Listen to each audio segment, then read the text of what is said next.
Hello everybody. In this video, I want to share my views on one particular date I've seen very recently, that is 29th December 2025. See, the four planet conjunction in Sagittarius is what made me to look into this particular planetary position. Because see, on 29th December 2025, the planetary backdrop is quite unique. Because this particular day, um, of course, moon moves very rapidly, and on this day I can see moon is rapidly moving from the end of the zodiac, that is Pisces, into the beginning, that is Aries. So it is creating a sense of a fresh start within the larger volatile this 2026 cycle that is going to be started. And according to Panchanga, if you see the Tidhi on that day, it is Shukla Navami, that is the ninth lunar day of the waxing moon. So until approximately I can see 10:12 a.m. After that, of course, Shukla Dashami is going to start. So generally the significance is Navami in Panchanga is treated as a kind of Rikta Tithi. Rikta means empty, you can say. It is often avoided for any kind of new beginnings. But Dashami is a kind of Dharma Tithi. It's a positive one. It's excellent for virtuous actions. But this 29th December, of course, till 10:12 a.m. I can see Navami only. And whatever is present at the beginning of the day, that is treated as the Tidhi of that day. So basically it is Navami. And the nakshatra is Revati ends at 7:41 a.m. That is, moon stops its transit into Revati nakshatra by 7:41 a.m., followed by Ashwini for the rest of the day. So this is a kind of Gandanta transition. That means Revati, at the edge of this Pisces and Aries, there is a kind of severe transformation. Pisces is it's a peaks of a watery sign, and Aries is the starting of a fiery sign. So at the edge you can see that intense transformation. So the junction between this watery sign Pisces and the fiery sign Aries, this is the Gandanta transition. It's a kind of soul reset, we say, right? Even when somebody has so many planets in Gandanta regions in a horoscope, so that is treated as a kind of emotional turbulence for that particular person. Even in personal horoscopy, natal horoscopy, we say this. So basically, this particular moon transition, because the fundamental thing in mundane astrology is we have to look into the moon's behavior and the Tidhi, then only we check the planetary positions. So that is one thing. And of course, it's a yoga. If you observe the yoga on that day, it's a Shiva yoga, it's auspicious only. And Karana is Kaulava Karana, it's until 10:12 a.m. I can see that is Kaulava Karana, and then Taitila Karana will start after 10:12 a.m. And of course it is Monday, ruled by the moon itself. That's a kind of more significant one. So in Panchanga we see basically Tidhi, Vara, Nakshatra, Karana, Yoga, these things, right? These are Panchanga. Panchanga means 5 things, 5 limbs basically. These are Tidhi, Vara, Nakshatra, and then Karana, Yoga. So Tidhi is Shukla Navami. Tidhi basically represents the distance between the longitudes of sun and moon. And then nakshatra is of course Revati and ends by 7:41 a.m. in the morning, and Ashwini will start. It's a Gandanta transition. And even the Tidhi also kind of, it is transiting at 10:12 a.m. Navami to Dashami. And yoga is, of course, Shiva. That Vara is Monday, Somavara, we say, so it belongs to moon, and Karana is this. The another most important thing I feel like, making a video on this is the planetary map here. So the nakshatra wise map, if you observe, a sun is in the sign of Sagittarius, of course, in the Mula nakshatra, fourth pada, is ruled by Ketu. And moon is transiting from Pisces to Aries. It's from Revati to Ashwini, the fourth pada to first pada. It's the Gandanta region, as we discussed. Mars, of course, is again in Sagittarius. The Sun, Mars, Mercury, and Venus, four planets are in Sagittarius. So Sun is in the Mula Nakshatra, Mercury is also in the Sagittarius sign in the Mula Nakshatra itself, first pada, of course again ruled by Ketu. And Mars is also in the Sagittarius sign, but it is in Purvashadha Nakshatra, first pada. Purvashadha is basically ruled by Venus. Jupiter is in retrograde motion in the sign of Gemini in Punarvasu Nakshatra, third pada. Punarvasu is Jupiter's Nakshatra only, so Jupiter is it's a bit strong only here. And Venus is in Sagittarius sign again in the Mula Nakshatra, third pada, ruled by, of course, Ketu. Saturn is in Pisces, Purva Bhadrapada Nakshatra, fourth pada, ruled by again Jupiter. And then Rahu is in the sign of Aquarius in the Shatabhisha Nakshatra, fourth pada, ruled by Rahu. Ketu is in the sign of Leo in Purva Falguni Nakshatra, second pada. Purva Falguni is ruled by Venus. So the key observations I made here is a Sagittarius cluster here. It's a fire pulse, we say. Sagittarius is a fiery sign.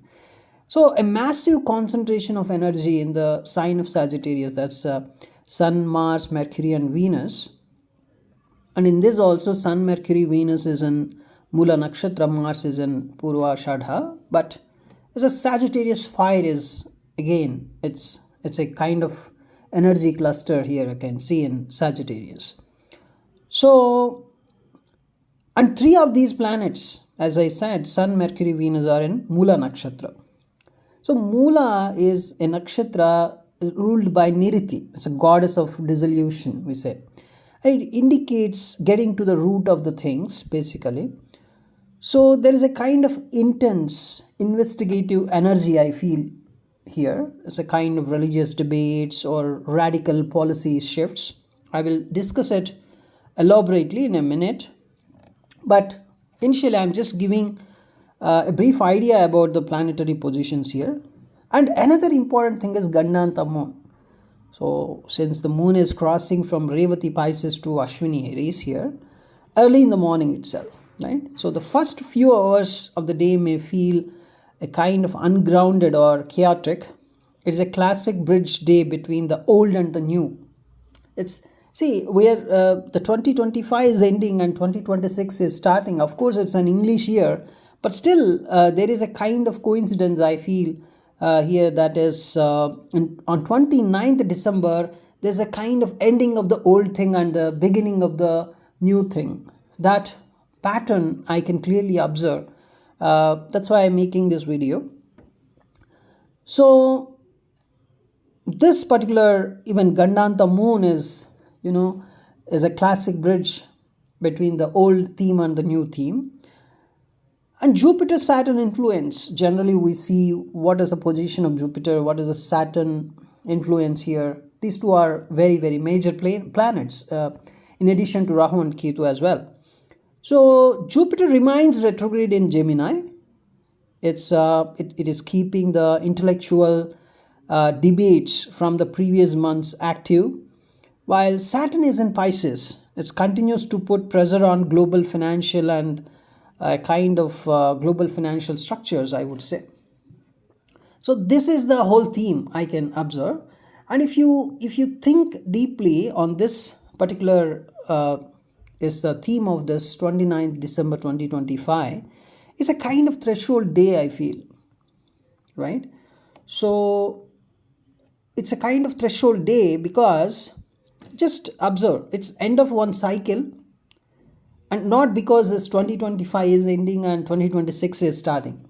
Of course, it's a coincidence, but it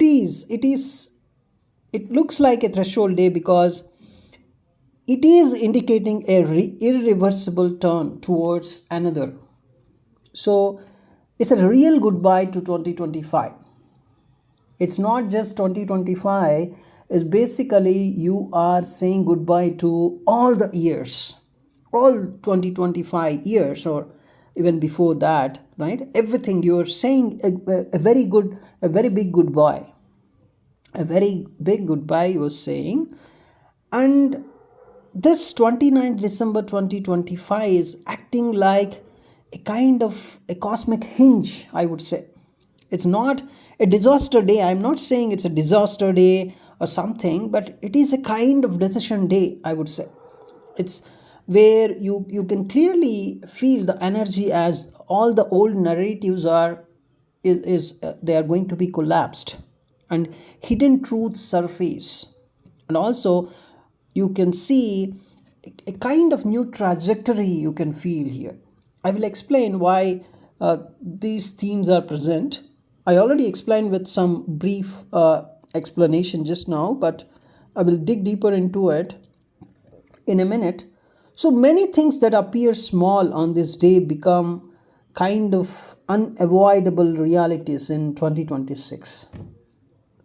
So it's a very big goodbye to 2025, saying goodbye to all the years till 2025.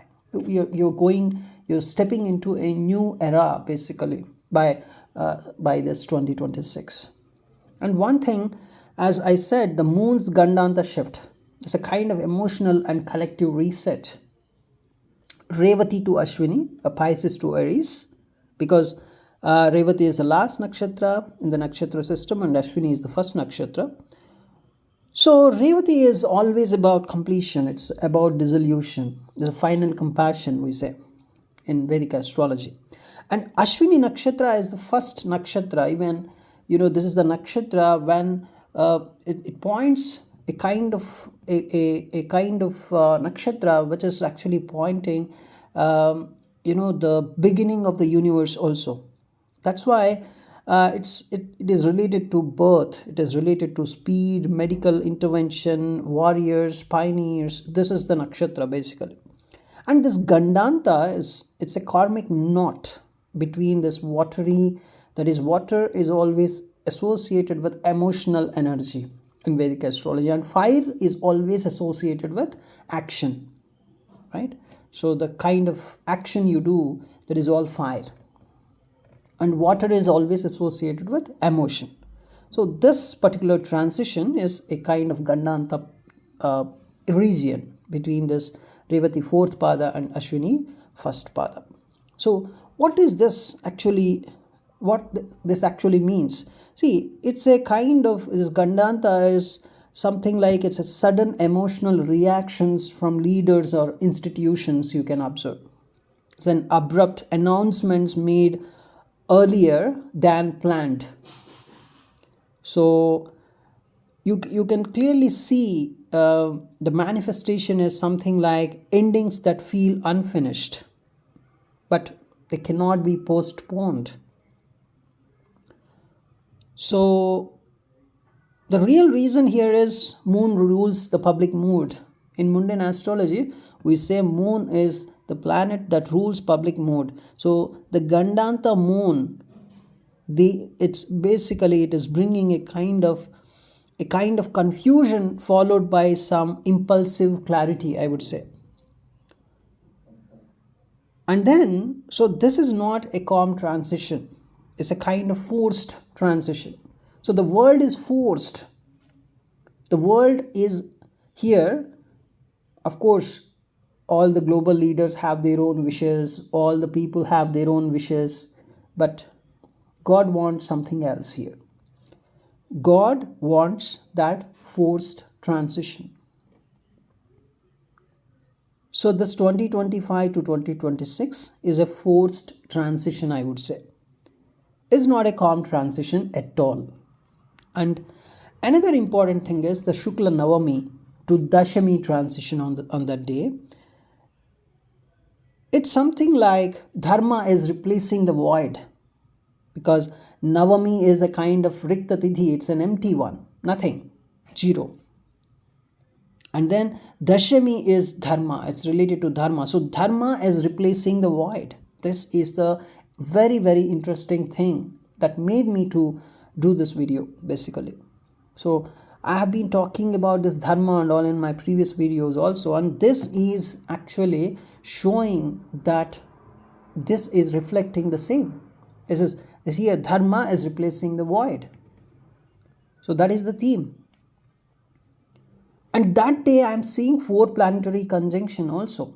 It's not a simple day. It's and you may not see all these things happening on that day itself, because this day is a kind of seed for 2026, and you will never see this till this 2025. All these years you will never see any of this energy in future. I would say it's a kind of a seed is planted on this day, 29th December 2025, which is going to show its results in 2026 for sure. And it's not like it is going to take some more years. It will start showing the fruits of the seed by early 2026 itself. A fast seed, you can say. And see, the morning of this 29th December 2025, it is in Navami, it's a Rikta Tidhi, it's an emptiness, representation of emptiness, and of course withdrawal as well. So, and Dashami is just starting after 10-12 a.m. It's a Dharma Tidhi. So it's always related to Dharma. So authority, law, governance, or any kind of moral positioning, this is all related to Dharma. So early part of the day is a kind of uncertainty, delays, rumors, or kind of emptiness. That is the energy I feel. But later part, after 10-12 a.m., I can see is a kind of legal framing, kind of moral justification. The fresh energy is pumping up. It's a divine transition, I would say. So many institutions wait, generally, even if anybody wants to declare anything also, they wait until Dashami. That's the kind of energy. If I want to do something, so I wait till that Dashami time. So that kind of energy you can feel. Now, means by Dashami you can also see the seed. I'm talking about the seed transition, how the seed would grow from before 10-12 a.m. to after 10-12 a.m. It's a kind of faster growth only. That's what I feel here, the energy. Now, the Sagittarius, that Mula cluster, whatever, the whole Sagittarius cluster, even though Mars is in Purvashada, that is also joining this whole cluster. It is showing, the Mula cluster is clearly showing a kind of root level destruction. So this is the most powerful signature of this particular day, as I said previously, right? So the planets in Sagittarius are related to authority, force, information, and values and alliances as well. If you see Sun is related to authority here. And Mars is related to force and action. And Mercury is always related to information.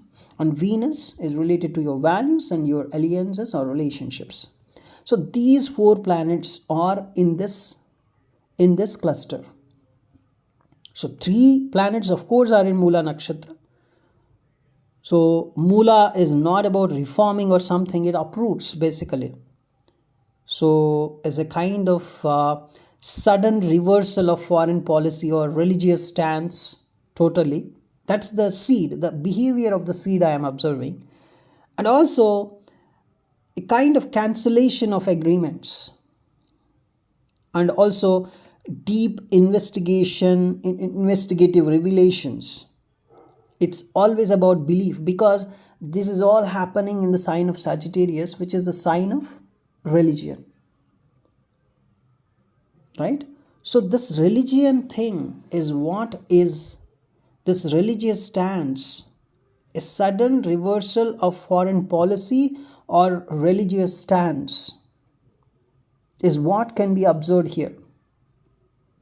So before 2026, the seed is planted, and it is also indicating a kind of exposure of some ideological hypocrisy. So why I'm telling all this? Mula is always about, it's the root, right? It is the root. It is so the seed is planted here in Mula. It's going to uproot for sure. And Mula is ruled by Niriti. It's a goddess of decay. She destroys only what has already kind of staled, whatever is already kind of bad or something. So complete cleaning. This seed is coming to clean up everything. So of course it is not going to create any chaos this particular day, the seed I'm talking about, but it reveals all the picture. And the Sun Mars in Sagittarius is a kind of moral aggression, right? See, this combination is something like Sun Mars together. It's saying we are right, therefore the things are justified, we are right, that kind of mentality.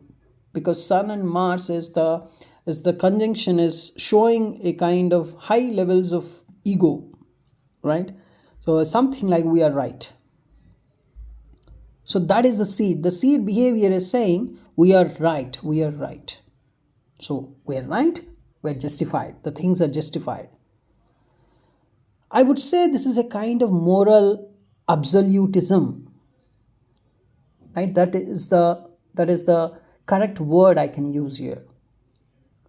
So it's a kind of, the militancy. If I see the militancy here, it is not just a physical militancy, it's a kind of ideological militancy. So in 2026 you can see a very strong speeches, the military or legal posturing you would see, and zero compromise statements. So what I'm seeing here, Sun Mars conjunction and Sagittarius in this particular whole thing is showing a kind of zero compromise statements in 2026. That's what you're going to see, because Mercury is also there, right? Is also, and so that's what I'm saying, the zero compromise statements. You will see lot and lot of zero compromise statements in 2026. Strong speeches you will witness, and also military posturing you would observe. And these are something like the words themselves becoming weapons in 2026. Words are weapons, because Mercury is also participating here, and the Mula Nakshatra is whole conjunction, Sagittarius conjunction. And then the Jupiter retrograde in Gemini. So the past returns unresolved, because Jupiter is always about truth, law, wisdom, is retrograde in Gemini. Gemini is always about media, data, whatever narratives. That is Gemini. So old debates resurface here as a suppressed documents reappear, right? So past statements are re-examined. The seed behavior is this. It's going to clean up all this, but some of the old debates that are related to truth, law, and wisdom, they are still present, right? Except these remaining will be cleaned up.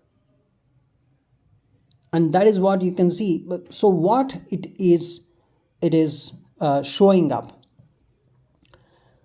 So it is showing up a kind of narrative collapse, right? So that is the energy I feel. It's a loss of credibility for experts, and a kind of public contradiction as well, because the truth, law, and wisdom, they are retrograde in Gemini. That is media, data related sign. So totally what I would say here is this particular Jupiter is not expanding, it is questioning. That's what I feel. This Jupiter is really questioning. So, as this Jupiter is questioning, the old things, the past statements are going to be re examined, and any kind of documents that are going to be reappearing, the old things, they will resurface related to truth, law, and wisdom. This seed is carrying that energy, which is, it is cleaning up everything, but it is carrying only this energy because Jupiter is in retrograde, right? So it has to show something in the past. So this seed of 29th December, which is going to the results will appear in 2026, it is carrying the Jupiter related energies with it. That's what I want to tell. Jupiter related energies are always about truth, law, and wisdom. And as it is in Gemini, it is also including this media related and data related, right? Those things will carry forward in 2026. And another planet, if you see the most important planet, that is Saturn, that is in Pisces. So it's a silent pressure beneath the surface. Saturn is that. So Saturn is in Purva Bhadrapada Nakshatra. It's about Pisces sign. So Saturn in Purva Bhadrapada, we talk about financial systems, oceans, shipping, oil, water, psychological fear. This is the Pisces world. So Saturn does not act suddenly. Basically, Saturn never acts suddenly, but structures weaken. The old structures especially, they are going to be weakened. So basically this particular seed, right, which is planted on 29th December 2025, it is also carrying this particular systemic stress, I would say. It's not a kind of instant failure because Saturn does not act suddenly. So basically the existing structures, they are going to be completely weakened, but it is a slow approach. And 2026, you can see all the existing structures, they are going to be destructed, but it's a slow and systematic process that the seed is carrying the systemic stress energy. And clearly the burdens become very much visible and the existing systems feel too heavy to move to forward, right? They cannot move forward, the existing systems. And another important thing I want to see here is Rahu Ketu axis. So Rahu is in Aquarius. So Aquarius is always about mass movements. You can always see when Rahu is in Aquarius, you would always see some kind of large group of people doing something, some movements or something. And you can also see that that happened in 2025, whether in Nepal or Bangladesh or anywhere, any war situations, the mass movements basically. And also it represents kind of technology. It represents a collective rebellion, basically. Rahu in Aquarius, in single word, you can say with two words, it's a collective rebellion. That is Rahu in Aquarius. Whenever Rahu comes to Aquarius, you can always see this collective rebellion. And Ketu is in Leo. It's a collapse of ego-driven leadership. Whichever leader is behaving with ego. I am great. I can exist without anybody. I am the greatest person. So any kind of ego, this kind of behavior, so that is going to be collapsed because Ketu doesn't like ego. And when Ketu is in Leo is always about, it's the sign of ego only, right? So Ketu doesn't like it. Ketu cuts it. So it's a collapse of ego-driven leadership. That is what this Rahu Ketu axis is indicating.